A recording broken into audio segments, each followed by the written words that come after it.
magacaygu waa Hibaaq Maxamed Cabdilaahi waxaan ka qalin jabinayaa kulliyadda ICT-ga aad baan ugu faraxsanahay hayaankan soo haynay 3 sano waxaan aad xaggan uga mahad celinayaa hooyaday iyo dhammaan walaalaha iyo qof kasta oo soo gacan qabtay ardaydana waxaan leeyahay la qalin jabinaysaa hambal iyo dhammaantood bismillaahir rahmaanir rahiim magacaygu waxa weeyaan Cabdibaasta Cabdisaaq Maxamuud kana tirsan kulliyadda architecture aan arba balaanin maanta ay bishu tahay 16 bisha 9 2023 waxaan u nimid inaanu qaadano goonankii. Assalaamu calaykum magacaygu waa Ayaan Deeb Cabdiraxmaan waxaan ka socdaa ardayda ka qalin jabin sabanahay ardayda Human Resource Management and Leadership students.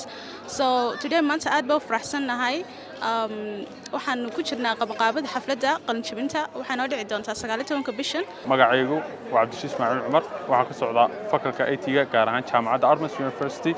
maanta waxaan qaatay waa goonkii maanta aad baan ugu faraxsanahay inaan gaadho meel aan sugayay waxaan u mahad celinayaa dhammaan jaamacadda Armas.